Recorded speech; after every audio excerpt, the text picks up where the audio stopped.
The Hound of the Baskervilles, 1902. Episode 7, Stapleton's True Identity Exposed. Welcome back, fellow detectives. The Hound is dead, and Stapleton has disappeared into the deadly mire that he knew so well. But while the immediate danger has passed, many questions remain unanswered. How did Holmes discover Stapleton's true identity? What evidence connected this seemingly respectable naturalist to a murder plot spanning continents and decades? Have you ever wondered how a man could completely reinvent himself, hiding his past so thoroughly that even those who knew him never suspected? Prepare yourself as Holmes reveals the painstaking investigation that exposed Jack Stapleton as Roger Baskerville, and shows us that the most dangerous criminals are often the most patient ones. Picture yourself back at Baskerville Hall the morning after the Hound's death. Sir Henry is recovering from his terror. Beryl Stapleton is being questioned by Inspector Lestrade, and Holmes sits by the fire with his pipe, finally ready to explain how he unraveled Stapleton's carefully constructed false identity. The question that troubled me from the beginning, Holmes says, was motive. Who benefits from Sir Henry's death? The answer seemed simple: whoever inherits the estate. But when I investigated the Baskerville family tree, I discovered something very interesting indeed. Watson leans forward. You found that Sir Charles had a brother, Roger Baskerville, the black sheep of the family. Holmes nods. Exactly. Roger was the youngest of three brothers. He was wild, reckless, and ultimately disgraced the family name by embezzling funds from his regiment. The family officially disowned him in 1876, and he fled to Central America. According to official records, Holmes continues, Roger Baskerville died in Costa Rica in 1876 from yellow fever. His death was reported in the Times, and the family accepted it as fact. But I noticed something curious. There was no body returned to England, no eyewitness accounts from English sources, only a death certificate from a remote village where record-keeping was notoriously unreliable. Think about this carefully, detective.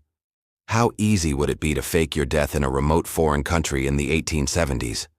With no photography, no reliable communication, no international police cooperation, a man could simply disappear and create a new life for himself. So I began investigating Roger's life in Central America, Holmes explains. Through contacts at Lloyd's of London and various shipping companies, I traced his movements. Roger didn't die in 1876. He married there, started a family, and lived under an assumed name for several years. But he maintained contact with certain family members who sent him money secretly. Watson looks surprised. He was alive all along? But why maintain the fiction of his death? Holmes's expression becomes grim. Because being officially dead gave him freedom. He could reinvent himself, escape his debts and disgrace, while still keeping a connection to his family heritage. He had married a Costa Rican woman of considerable beauty, our Beryl Stapleton. They lived in Central America until about 5 years ago, Holmes continues. Then something changed. I believe Roger learned that his older brother Charles had returned to England and restored Baskerville Hall. More importantly, he learned that Charles had no legitimate heirs except distant Canadian relatives. Suddenly, the disgraced younger brother saw an opportunity. Sir Henry interrupts. But even if Roger was alive, he was disinherited. The family cut him off completely. How could he inherit anything? Holmes smiles slightly. That's the clever part. Disinheritance isn't permanent in English law unless specifically written into a will. Charles never made a will excluding Roger. Why would he, believing his brother had been dead for decades? If Charles died without direct heirs, and if you, Sir Henry, also died, then Roger's line would be next in succession. Can you see the brilliance of Stapleton's plan, detective? By remaining officially dead, he could position himself near Baskerville Hall, eliminate the other heirs, and then suddenly discover proof of his identity. He would emerge from death to claim his inheritance, and no one could stop him because he was, legally, the rightful heir. Holmes pulls out a photograph from his notes. I obtained this from a photographer in Costa Rica. It shows Roger Baskerville and his wife in 1882, about 13 years ago. Look at it carefully, Watson. Do you recognize anyone? Watson studies the faded photograph and gasps. My God, that's Stapleton. Younger, with different clothes and no beard. But it's definitely him. Indeed, Holmes confirms. Jack Stapleton is Roger Baskerville. He changed his appearance somewhat, grew a beard, adopted different mannerisms, claimed to be a naturalist from the north of England. But the bone structure, the eyes, the shape of his head, these cannot be altered. This photograph was the final proof I needed. Holmes describes how Stapleton executed his plan. About 5 years ago, Roger and his wife returned to England under the name Stapleton. He claimed to be a schoolmaster from Yorkshire who'd inherited some money and wanted to pursue his passion for natural history. He researched Dartmoor carefully and chose Mire House specifically. It's isolated, surrounded by the mire. And most importantly, it's close enough to Baskerville Hall to observe the family while maintaining apparent innocence. He arrived with impeccable credentials, fake, but expertly constructed. He introduced himself to the local society as a gentleman naturalist. Dr. Mortimer, being interested in science, befriended him immediately. Over 3 years, Stapleton established himself as a harmless, eccentric neighbor while secretly preparing his murder weapon. Watson asks the crucial question: where did he get that enormous hound? Such a creature couldn't be bought at any normal kennel. Holmes nods. Excellent question. I traced this through breeding records. Stapleton purchased 2 large bloodhounds from a breeder in London, told them he was starting a hunting pack. He then bred them with a mastiff, selecting for size and aggression over several generations. He kept his breeding program secret in that old mining building in the heart of Grimpen Mire. No one ever went there because the mire was considered too dangerous. But Stapleton spent 3 years mapping every safe path, marking them with posts that only he could recognize. He created a perfect hiding place that was hidden in plain sight. Everyone knew about it, but everyone assumed it was inaccessible. Think about the patience this required, detective. 3 years of careful preparation, maintaining a false identity, breeding and training a murder weapon, all while playing the role of a friendly neighbor. What kind of mind could sustain such an elaborate deception for so long? The hound itself required special training, Holmes explains. Stapleton trained it to track specific scents and to attack on command. He also conditioned it to tolerate the phosphorescent paint that made its eyes and muzzle glow in darkness. This wasn't a simple guard dog. It was a carefully crafted instrument of psychological terror. Sir Henry looks disturbed. All that effort just to frighten people to death? Why not simply shoot me and be done with it? Holmes responds, because murder investigations look for murderers. But if the Baskerville heirs die from apparent heart failure brought on by seeing the family curse manifest, who investigates? The deaths appear to be tragic accidents, victims of their own superstitious fears and weak hearts. Moreover, Holmes continues, Stapleton needed the deaths to appear as the curse fulfilling itself.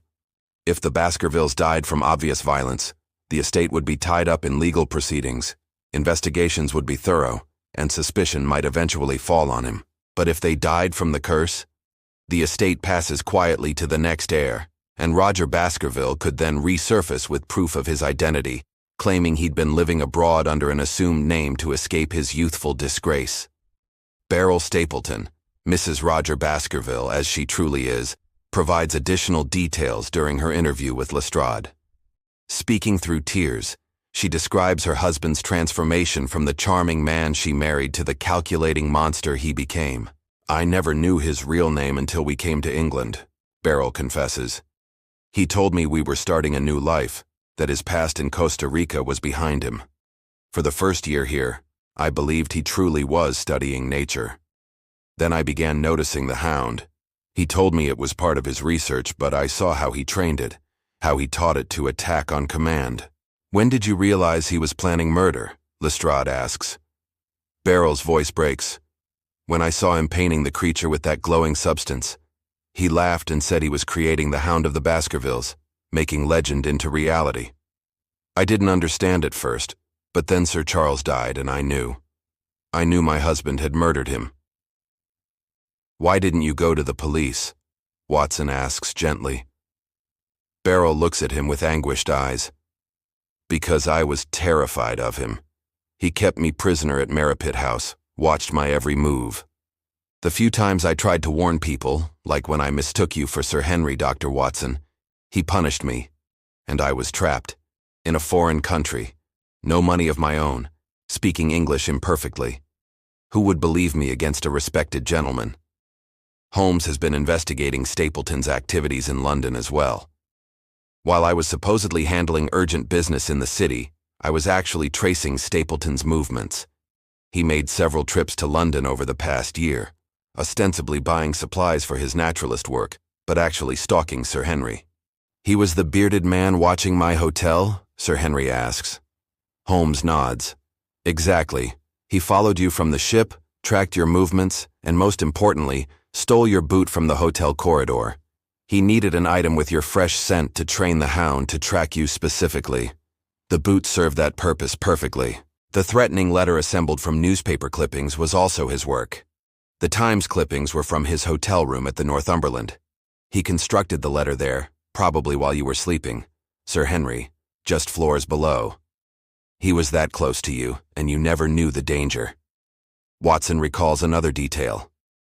What about that second boot? Remember, Sir Henry, another boot went missing later? Holmes smiles. That was actually taken by a hotel maid who found it and kept it, hoping to eventually reunite it with its pair. A mundane explanation, but it confused us nicely at the time. Stapleton's genius was in creating layers of confusion, some deliberate, some accidental, all serving to obscure his true purpose. Holmes reveals more evidence he's collected. I found records of Stapleton's finances. Merripit House was mortgaged to the hilt. His supposed inherited wealth was actually borrowed money that he desperately needed to repay. He was on the verge of financial ruin, which made claiming the Baskerville estate even more urgent. His naturalist credentials were fabricated. He never attended the universities he claimed, never published the papers he referenced. Every aspect of Jack Stapleton's identity was constructed to serve one purpose: position himself to murder the Baskerville heirs and claim their fortune. Think about how completely Stapleton had infiltrated the community, detective. Dr. Mortimer considered him a friend and fellow man of science. Sir Henry was prepared to trust him as a guide through the dangerous moor. Even Holmes's investigation took weeks to penetrate the false identity. If the Hound had successfully killed Sir Henry, would anyone have suspected the friendly naturalist? Inspector Lestrade looks troubled. It's a brilliant plan, I'll admit. But it had one crucial flaw. It required Sir Charles and Sir Henry to actually die from fright. What if their hearts had been stronger? What if they'd simply run away from the Hound instead of collapsing? Holmes nods. That's why Stapleton researched their medical histories so carefully. He knew Sir Charles had a weak heart. Dr. Mortimer had mentioned it in casual conversation. And he was planning to ensure Sir Henry had a convenient accident on the moor if the Hound alone proved insufficient.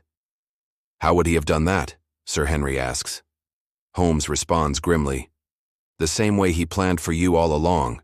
Lead you onto the moor during fog or darkness, guide you along what you believed was a safe path but actually direct you toward Grimpen Mire. One false step, and you'd sink into the bog before you could call for help. He'd report a tragic accident. Another Baskerville lost to the treacherous moor, and no one would suspect murder. The Hound was primarily psychological warfare, Holmes explains.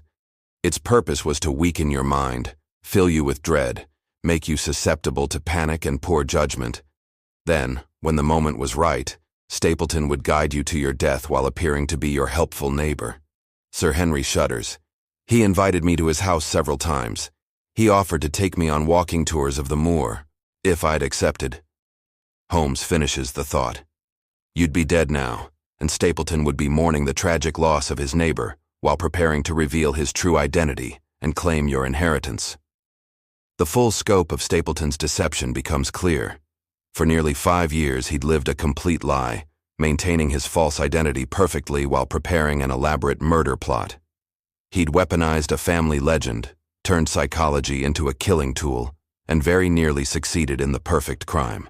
What I find most chilling, Watson observes, is how patient he was. 5 years of preparation, 3 years of breeding and training the Hound, months of stalking Sir Henry. That level of sustained deception requires a truly remarkable criminal mind. Holmes agrees. Indeed. If Stapleton had applied that same intelligence and patience to legitimate endeavors, he could have built a considerable fortune honestly. but some men prefer taking what belongs to others. Beryl Stapleton provides one final crucial detail. My husband kept records, detailed journals of his entire plan hidden in a safe at Merripit House. He couldn't resist documenting his own cleverness. I can show you where they are. These journals, recovered by Holmes and Lestrade, provide absolute proof of Stapleton's identity and intentions, a complete confession written in his own hand. So tell me, detective, could you have penetrated Stapleton's false identity without Holmes's resources and methods? What small details might have given away his deception earlier? And what does this case teach us about the dangers of assuming that respectability equals innocence? Stapleton's exposure reveals a profound truth. The most dangerous criminals aren't always violent thugs or obvious villains. Sometimes they're patient, intelligent, and utterly respectable on the surface, making them all the more dangerous because no one suspects the evil hiding behind the civilized facade. Join me next time for our final episode as we examine the aftermath of Stapleton's death, explore what becomes of Beryl and the Baskerville estate, and hear Holmes's final thoughts on the case that proved even ancient curses can be manufactured by modern criminals.